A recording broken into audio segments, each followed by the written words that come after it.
Hi guys, कैसे हो आप सब। लॉ ऑफ डिमांड हमने पढ़ा, exceptions to law of demand हमने पढ़ा, शिफ्ट इन डिमांड करो और मूवमेंट अलोंग डिमांड करो हमने पढ़ा। आज हम इलास्टिसिटी ऑफ डिमांड पढ़ेंगे। उससे पहले मार्केट डिमांड के बारे में मैं आपको बताऊंगा। जो हमने डिमांड पढ़ी वो हमने एक इंडिविजुअल कंज्यूमर की पढ़ी, इंडिविजुअल कंज्यूमर की हमने डिमांड पढ़ी।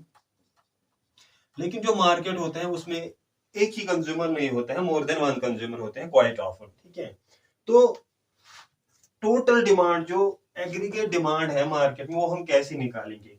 वो निकलती है simple summation of individual demand से, simple summation of demands of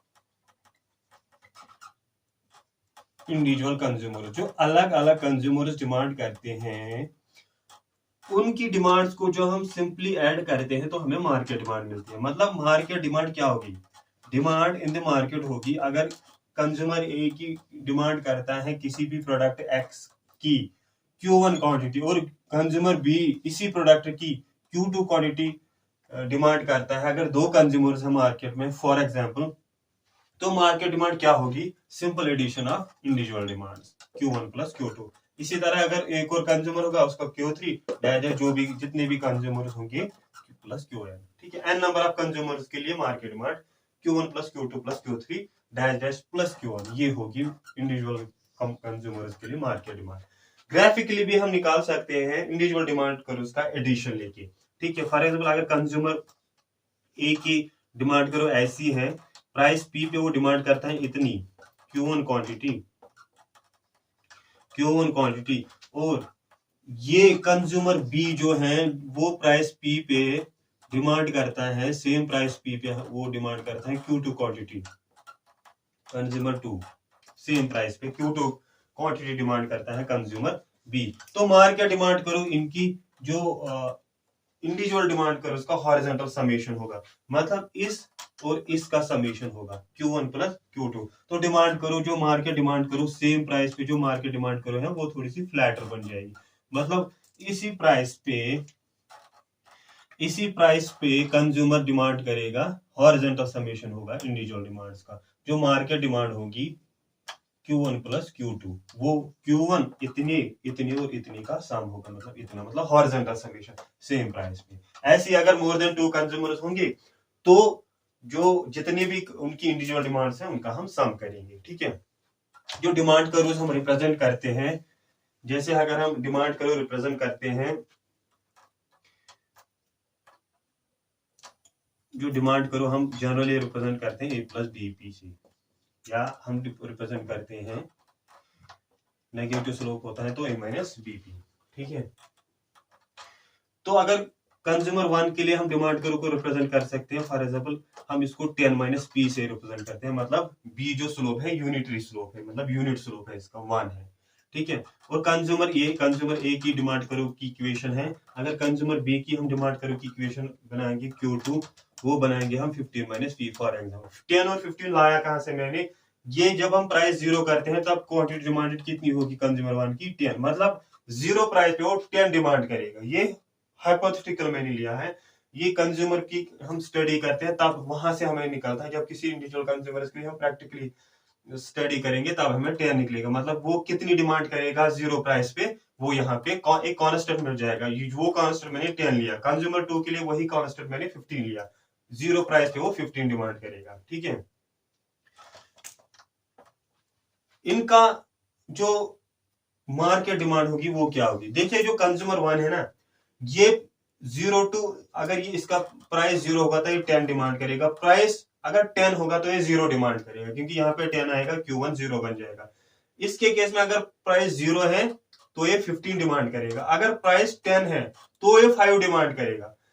इसके केस में प्राइस 10 है तो 0 डिमांड करेगा, इसके केस में अगर 5 10 है तो ये 5 डिमांड करेगा, क्योंकि 15 माइनस 5 हो जाएगा 10।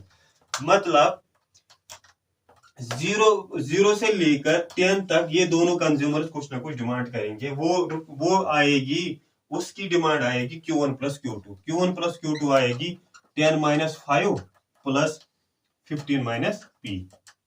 ये हो गया 10 प्लस 15 25, ये हो गया माइनस 2P। ठीक है, तो ये मार्केट डिमांड यहाँ पे आएगी 15 माइनस 2p। ये कब आएगी? जब प्राइस वेरी करेगा फ्रॉम 0 to 10, ठीक है, क्योंकि यहाँ पे इस 10 पे इसकी डिमांड हो जाएगी 0, ठीक है, तो यहाँ पे इसकी डिमांड 0 हो जाएगी, सिर्फ डिमांड रहेगी किसकी? 15 माइनस p की। मतलब अगर प्राइस ग्रेटर देन 10 होगा, demand will be represented by 15 minus p। मतलब Q1 plus Q2 will be equal to the demand of Q2, that will be 15 minus P. I hope you are understand, you are getting my point. और अगर price greater than 15 होगा तब क्या होगा? तब अगर less than 15 होगा और ग्रेटर देन 10 होगा तब demand will be, market demand will be Q2 only, because consumer one तो डिमांड करेगा नहीं, क्योंकि वो डिमांड करता है जब प्राइस 10 होता है तब उसकी डिमांड 0 होती है, मतलब वो डिमांड उसके बाद नहीं करता। लेकिन 10 के बाद और 10 के ऊपर ग्रेटर देन 10 और लेस देन 15 तक Q2 डिमांड करता है, और जब 15 होता है प्राइस, Q2 की डिमांड भी, जो कंज्यूमर बी होता है वो डिमांड 0 करता है, क्योंकि प्राइस 15 होगा, इसकी डिमांड भी 0 होगी। और 15 और ग्रेटर देन 15 डिमांड दोनों की 0 हो जाती है। इसकी तो होती है 10 तक और 15 तक, और 15 से ज्यादा इसकी भी डिमांड 0 होती है। जब 15 या प्राइस 15 चला जाएगा या 15 से ज्यादा, तब मार्केट डिमांड 0 हो जाएगी, ठीक है। तो इंडिविजुअल डिमांड कर्व्स को ऐड करके, इंडिविजुअल डिमांड इक्वेशंस को ऐड करके हम मार्केट डिमांड निकाल सकते हैं, ठीक है। अब जब आज का हमारा मेन टॉपिक है वो है इलास्टिसिटी ऑफ डिमांड, ठीक है, इलास्टिसिटी ऑफ डिमांड।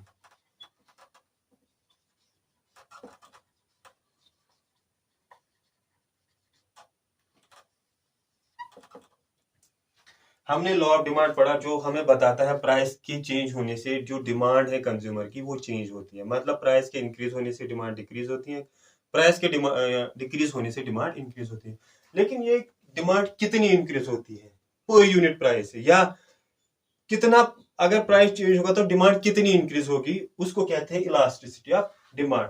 तो measure of change in demand with respect to change in price, उसको कहते हैं इलास्टिसिटी ऑफ डिमांड। मतलब डिमांड कितनी चेंज होगी with respect to price, price के चेंज होने से, उसको कहते हैं इलास्टिसिटी ऑफ डिमांड। देखिए कुछ चीजें हैं जिनकी डिमांड इंक्रीज होती, उतनी इंक्रीज नहीं होती है प्राइस चेंज होने से। फॉर एग्जांपल एसेंशियल कमोडिटीज है हमारे पास, फूड है, अगर फूड का प्राइस बढ़ेगा तो भी हमें फूड कंज्यूम करना पड़ेगा, क्योंकि ये हमारी नेसेसिटी है, बेसिक नेसेसिटी है। या मेडिसिन है, अगर उनका प्राइस ज्यादा भी हो तो हमें लेना पड़ेगा, क्योंकि हमारी नेसेसिटी है। इसीलिए जो उनकी डिमांड है वो उतनी चेंज नहीं होगी विद रेस्पेक्ट टू प्राइस के चेंज होने से। लेकिन जो लग्जरी आइटम्स हैं उनकी डिमांड बहुत ज्यादा चेंज होती है प्राइस के बढ़ने या घटने से, ठीक है। उनका प्राइस इंक्रीज होगा तो हम लेंगे नहीं, क्योंकि हमने बोलेंगे जरूरत नहीं है, क्यों लेना, प्राइस ज्यादा है हम नहीं लेंगे, ठीक है। हम मोस्ट ऑफ द कंज्यूमर्स की बात कर रहे हैं हम, ठीक है। और जब उनका प्राइस कम होता है तो हम तुरंत, उनकी डिमांड बढ़ जाती है, हम लेते हैं उनको, क्योंकि उनकी प्राइस कम होती है, ठीक है। तो इलास्टिसिटी ऑफ डिमांड क्या है? Measure of responsiveness to the change in demand, measure of responsiveness to the change in, measure of responsiveness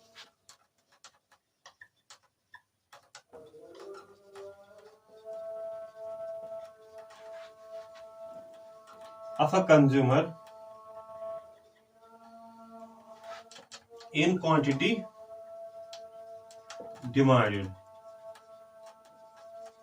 to the change in price। ये वही क्वालिटेटिव डेफिनेशन इसकी, मतलब कितना चेंज होगा demand with respect to change in price एक commodity का, तो उसको हम कहते हैं इलास्टिसिटी ऑफ डिमांड, या इसको कहते हैं ईडी इलास्टिसिटी ऑफ डिमांड, या price elasticity of demand more specifically, ठीक है। तो ये मैथमेटिकली हम कैसे देखते हैं, क्वांटिटेटिवली हम कैसे निकालते हैं, ये परसेंटेज चेंज होता है, परसेंटेज चेंज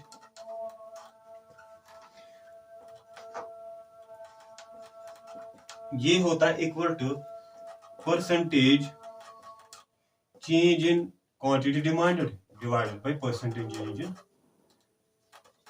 प्राइस।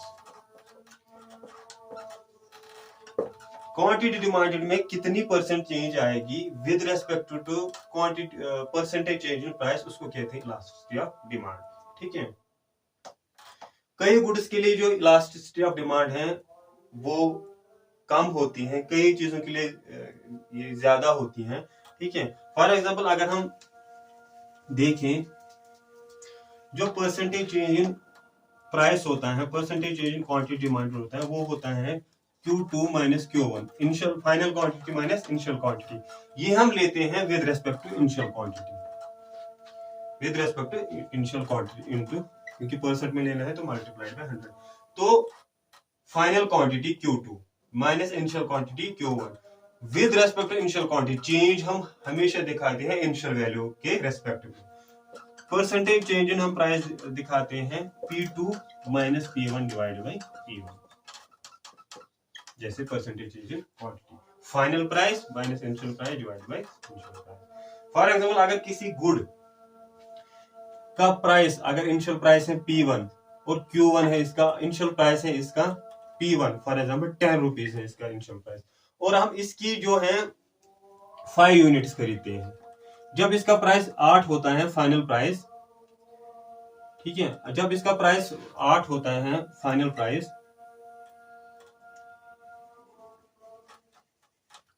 जब इसका P2 हो जाता है, P2 हो जाता है 8 और Q2 हम खरीदते हैं फॉर एग्जांपल इसके 6 यूनिट्स। ठीक है, तो अगर हम इलास्टिसिटी ऑफ डिमांड निकालेंगे तो हमें QD मिल जाएगा Q2 minus Q1, 6 minus 5 divide by Q1 5, तो ये हो जाएगा मल्टीप्लाइड बाय 100, ये हो जाएगा 1 डिवाइड बाई 5 इंटू 100, ये हो जाएगा, हमारे पास आ जाएगा ये 20%। ठीक है, और अगर हम चेंज इन प्राइस दिखाएंगे, चेंज इन प्राइस में फाइनल प्राइस कितना है 8, इनिशियल प्राइस कितना है 10 डिवाइड बाय इनिशियल प्राइस कितना है 10। ठीक है, तो हमें मिल जाएगा माइनस 2/10। ठीक है, तो मल्टीप्लाइड बाय 100, तो ये यहां से कट जाएगा। ठीक है, ये हो गया 20%। तो अगर हम यहां देखें, जितना चेंज, जितने परसेंटेज चेंज क्वांटिटी डिमांडेड है, उतनी परसेंटेज चेंज हमें प्राइस में भी मिलता है। मतलब यहाँ पे इलास्टिसिटी ऑफ डिमांड ईडी जो है मॉड, क्योंकि नेगेटिव वैल्यू क्यों आता है, एक इंक्रीज होता है दूसरा डिक्रीज होता है, इसलिए नेगेटिव वैल्यू होता है। डिमांड कर्व का स्लोप नेगेटिव है, इसलिए इसका जो वैल्यू है इलास्टिक डिमांड का जो वैल्यू है नेगेटिव होता है। इसका एब्सोल्यूट वैल्यू अगर हम देखें तो 1 आएगा, क्योंकि ये भी 20% है, वो भी 20% है। ठीक है, तो यहाँ पे इलास्टिसिटी ऑफ डिमांड हमारे पास 1 आती है। ठीक है, तो ये आपको समझ आया होगा इलास्टिसिटी ऑफ डिमांड क्या है, कितनी प्राइस चेंज होने से डिमांड में कितनी तब्दीली आएगी, उसको कहते हैं प्राइस इलास्टिसिटी ऑफ डिमांड या इलास्टिसिटी ऑफ डिमांड। देखिए, जो कुछ चीजों के लिए जो ये इलास्टिसिटी ऑफ डिमांड है ये होती है लेस देन 1, मतलब ये जो क्वांटिटी डिमांडेड है उसमें कम चेंज आता है in percentage with respect to quantity demanded जो है उसमें चेंज कम आता है। ठीक है, जो डेल्टा डी है क्वांटिटी डिमांडेड है उसमें चेंज कम आता है with respect to delta P. Percentage change in quantity demanded is less than percentage change in price, तो वहां पे इलास्टिसिटी ऑफ डिमांड की वैल्यू आती है हमारे पास लेस देन 1, तो उसको कहते हैं उस डिमांड को कहते हैं इनइलास्टिक डिमांड, तो उसको कहते हैं इनइलास्टिक डिमांड। जैसे हमारे पास एसेंशियल फूड आइटम्स होते हैं, उनकी जो इलास्टिसिटी ऑफ डिमांड है वो लेस देन 1 होती है, और जब क्वांटिटी डिमांडेड ज्यादा हो as compare to change in quantity demand ज्यादा हो as compare to change in price, percentage change in quantity demand is less than percentage change in price, तब हमारे पास जब percentage change in quantity demand is more than percentage change in price, तब हमारे पास elasticity of demand greater than unity आती है, greater than 1 होते हैं, उसको कहते हैं इलास्टिक डिमांड। जैसे हमारे पास लक्जरी फूड आइटम्स होते हैं, लक्जरी फूड आइटम्स, और जब इक्वल होगा percentage change in quantity demanded equal to होगा परसेंट चेंज इन प्राइस, तब हमारे पास ईडी होगा इक्वल टू 1। इसको कहते हैं यूनिटरी लास्ट। ये तो मैंने डिफरेंट गुड्स की बात की। सेम गुड के लिए डिफरेंट प्राइसेस पे इलास्टिसिटी ऑफ डिमांड डिफरेंट हो सकता है, ठीक है। कभी ये ग्रेटर देन 1 हो सकता है, कभी ये लेस देन 1 हो सकता है, तो कभी इक्वल टू 1 हो सकता है इलास्टिसिटी ऑफ डिमांड। ये कैसे, ये आपको मैं एक्सप्लेन कर रहा हूं। जो इलास्टिसिटी ऑफ डिमांड, उसके लिए हमारे पास क्या है फॉर्मूला, वो है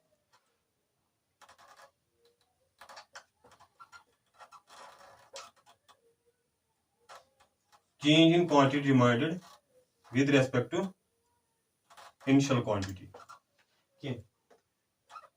डिवाइडेड बाय, इसको 100 करेंगे यहां से, change in price with respect to initial price into 100।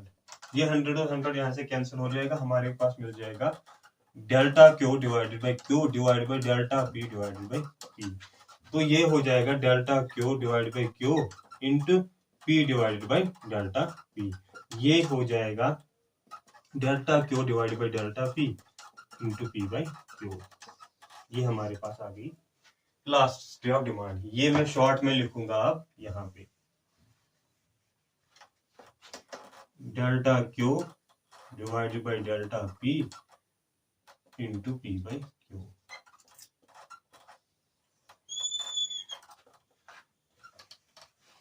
यहां पे एक डिमांड करो मैं ड्रॉ कर रहा हूं, लीनियर डिमांड करो कुछ ऐसी,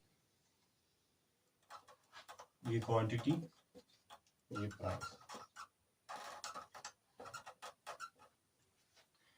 ठीक है।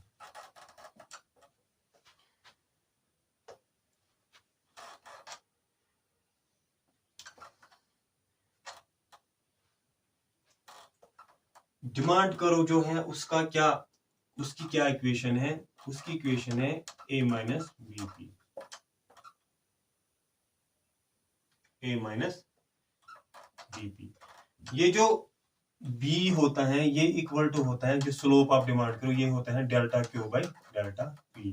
तो ईडी में जो इलास्टिसिटी ऑफ डिमांड है delta Q by delta P, इसके बदले में यहाँ पे मैं माइनस बी डाल सकता हूँ, क्योंकि नेगेटिव स्लोप होता है तो माइनस बी, और क्यू की जगह ये लेता हूं मैं, ED is equal to minus B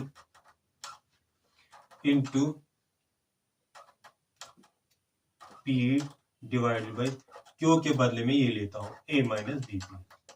तो ये हो गया elasticity of demand minus BP divided by A minus BP. यहां से आपको समझ आया होगा कि डिफरेंट प्राइसेस पे इलास्टिसिटी ऑफ डिमांड डिफरेंट होती है। मतलब इस प्राइस पे जो इलास्टिसिटी ऑफ डिमांड है वो डिफरेंट होगी। मतलब इस प्राइस पे अगर प्राइस और चेंज हो जाएगा तो डिमांड, क्वांटिटी डिमांडेड की चेंज कुछ और होगी as compare to this price, as compare to this price, ठीक है।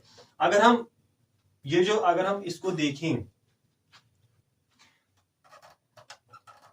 इस डिमांड करो को देखें, अगर हम ये है इसका हॉरिजॉन्टल इंटरसेप्ट, यानी जीरो प्राइस पे मैं क्या डिमांड करूंगा, ए डिमांड करूंगा। अगर यहाँ प्राइस जीरो रखूंगा तो मैं क्वांटिटी डिमांड मेरी हो जाएगी ए, मतलब हॉरिजॉन्टल इंटरसेप्ट। जीरो प्राइस पे मैक्सिमम डिमांड, ठीक है। जब प्राइस इंक्रीज होगा तो डिमांड मेरी घट जाएगी, ठीक है, और मैक्सिमम डिमांड मेरी घट जाएगी। मैक्सिमम डिमांड पे मेरी जीरो, मैक्सिमम डिमांड होगी मेरी जीरो प्राइस पे। और जीरो डिमांड कब होगी मेरी, जीरो डिमांड कब होगी मेरी, ये क्वांटिटी डिमांडेड कब जीरो होगा, ये क्वांटिटी डिमांडेड जीरो तब होगा जब ये P इक्वल टू होगा A बाई बी। कैसे, अगर इस P की जगह मैं यहाँ पे A बाई बी डालता हूं तब ये और B कैंसिल होगा, Q equal to A minus A हो जाएगा, मतलब जीरो हो जाएगा। मतलब क्वांटिटी डिमांडेड जीरो कब होगी, जब प्राइस होगा इक्वल टू ये क्वांटिटी डिमांडेड, सॉरी मैंने यहाँ पे उल्टा यहाँ पे लिखा है, यहाँ से प्राइस, यहाँ से क्वांटिटी डिमांडेड। तो ये क्वांटिटी डिमांडेड जीरो कब हो जाएगी, जब price will be equal to A by B. मतलब इसका वर्टिकल इंटरसेप्ट यहाँ से यहाँ तक की डिस्टेंस जो होती है, यहाँ पे ये करो इसको, जो मैंने आपको पिछले लेक्चर्स में मैंने आपको बताया है, जो ये जब ये करो इसको यहाँ पे टच करते हैं जिस पॉइंट पे, उस पॉइंट तक यहाँ से जो डिस्टेंस होती है उसको कहते हैं वर्टिकल इंटरसेप्ट। तो vertical intercept A by B होगा, मतलब प्राइस, वो प्राइस जहां पे डिमांड 0 होगी, वो प्राइस क्या है, ए बाई बी। तो अगर इस ए बाई बी का मैं हाफ लेता हूं, वो क्या होता है, half of A by B, half of A by B, वो हो गया ए बाई 2b। तो मतलब यहां पे यहां तक जो प्राइस है इसका मैं फॉर ये हाफ है ए बाई 2b। ठीक है, अब हम पहले देखते हैं ए बाई 2b पे हाफ जब प्राइस होगा तब इलास्टिसिटी ऑफ डिमांड क्या होगा।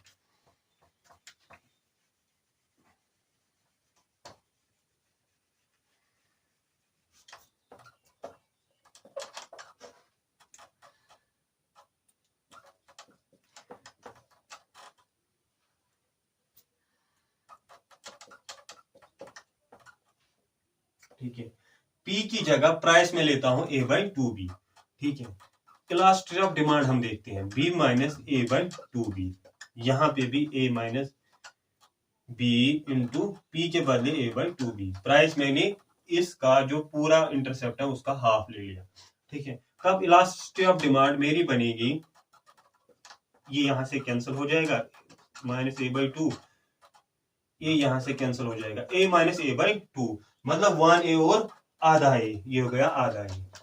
ठीक है, तो ईडी यहाँ पे हो जाएगा -1, मतलब अगर मैं एब्सोल्यूट टर्म्स में देखूं ईडी हो जाएगा 1, इलास्टिसिटी ऑफ डिमांड 1 हो जाएगी। मतलब जब प्राइस इक्वल टू होगा a बाई 2b तब इलास्टिसिटी ऑफ डिमांड 1 होगी। मतलब उस टाइम परसेंटेज चेंज, जो परसेंटेज चेंज प्राइस में आएगा वो इक्वल होगा percentage change in quantity demand.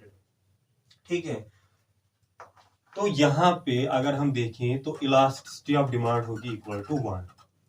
ठीक है, अगर यहां पे अगर हम देखें ये जो प्राइस है अगर ये greater than A by 2b होगा, ये वैल्यू डिक्रीज होगा और ये वैल्यू इंक्रीज होगा, कि ये यहां मल्टीपल है तो ये वैल्यू इंक्रीज होगा, तब elasticity of demand greater then 1 होगी। तो यहां से यहां तक इलास्टिसिटी ऑफ डिमांड, यहां से यहां तक elasticity of demand greater then 1 होगा, मतलब ये होगा इलास्टिक, ये बन जाएगा इलास्टिक। मतलब इसकी डिमांड जो होगी quantity demanded, percentage change in quantity demanded, इसकी ग्रेटर होगी as compare to percentage change in price. और जब ए बाई 2b जब price less than A by 2b होगा, जब price less than A by 2b होगा, तब ये क्वांटिटी जो नीचे वाली है इंक्रीज हो जाएगी और ये क्वांटिटी कम हो जाएगी, तो ईडी की वैल्यू तब आ जाएगी लेस देन 1। मतलब यहां से यहां तक ईडी की वैल्यू लेस देन 1 आ जाएगी थी, तो ये सेम गुड बिहेव करेगा, इसकी डिमांड होगी इनइलास्टिक। ठीक है, इनइलास्टिक। तो ये मैंने आपको बताया कि सेम गुड के लिए डिमांड डिफरेंट प्राइस पे, elasticity of demand same good के लिए डिफरेंट प्राइस पे डिफर होगी। ठीक है, अब हम कांस्टेंट इलास्टिसिटी डिमांड पढ़ेंगे, मतलब ऐसी डिमांड कर्व्स पढ़ेंगे जिनके ऊपर हर पॉइंट पे सेम इलास्टिसिटी ऑफ डिमांड होती है, चाहे वो 0 भी हो सकती है, वो इन्फिनिटी भी हो सकती है, या वो यूनिटरी हो सकती है। ठीक है, तो मैं आपको यहां पे दिखाऊंगा इलास्टिसिटी ऑफ डिमांड कब 0 होगी, या कब इंफिनिटी होगी, या कब 1 होगी। देखिए कुछ गुड्स ऐसे होते हैं जिनकी डिमांड बढ़ती या कम होती नहीं है प्राइस के चेंज होने से। ठीक है, जैसे अगर ऐसे में एक डिमांड करो लेता हूं, ऐसे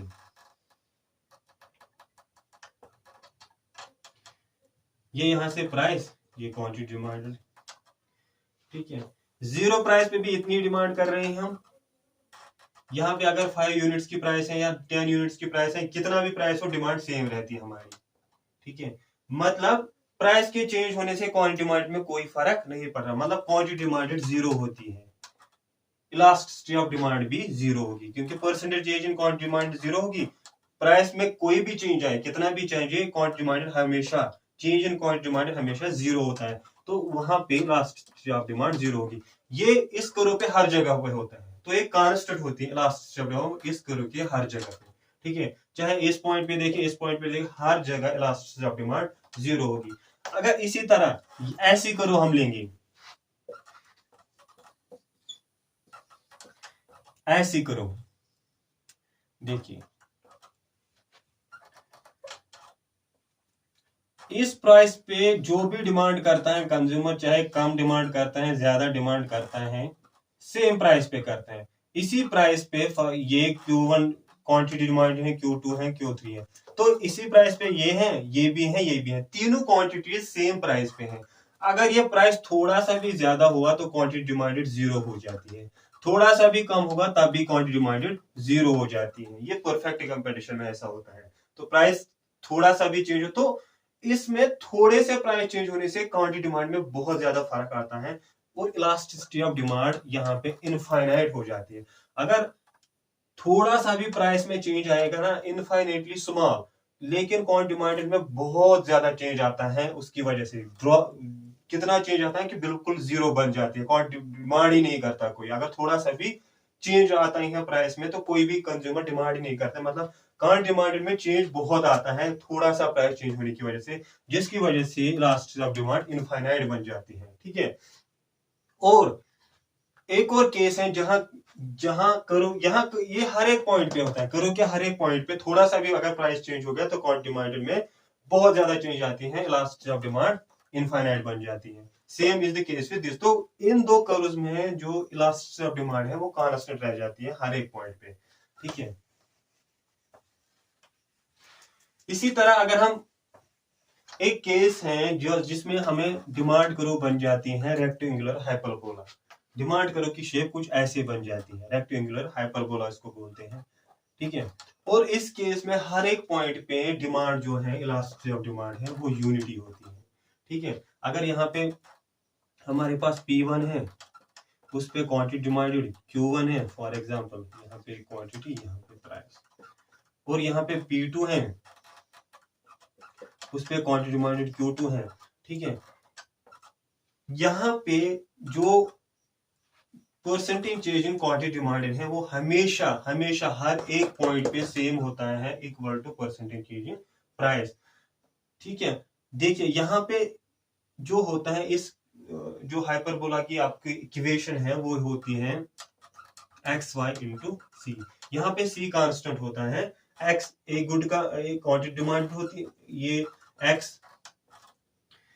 एक साइड होता है, Y दूसरा साइड होता है रेक्टेंगुलर का, और ये होता है X एक साइड और Y होता है दूसरे साइड, जो इनका मल्टीपल होता है इन दो पैरामीटर्स को, वो कांस्टेंट होता है। ठीक है, ये जितना इसमें इंक्रीज होता है उतना ही इसमें डिक्रीज होता है। ये इंक्रीज और डिक्रीज इस हिसाब से होता है कि इनका दोनों का मल्टीपल कांस्टेंट आता है। सेम इसके केस में होता है जहां पे यूनिटरी इलास्टिक डिमांड होती है, यूनिटरी इलास्टिसिटी होती है, यानी प्राइस इलास्टिसिटी यूनिटरी होती है, यूनिटरी होती है मतलब इलास्टिसिटी ऑफ डिमांड 1 होती है बराबर। उस कर्व की शेप भी रेक्टेंगुलर हाइपरबोला बनती है जिसमें percentage change in quantity demanded बराबर होती है परसेंटेज चेंज इन प्राइस की होती है। यहाँ पे हर एक पॉइंट पे इलास्टिसिटी ऑफ डिमांड यूनिटी होती है, मतलब कांस्टेंट होती है। ठीक है,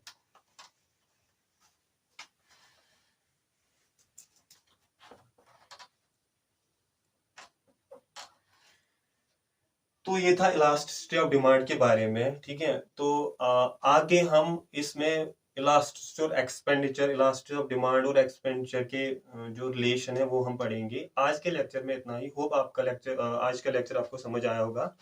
thank you, take care, bye.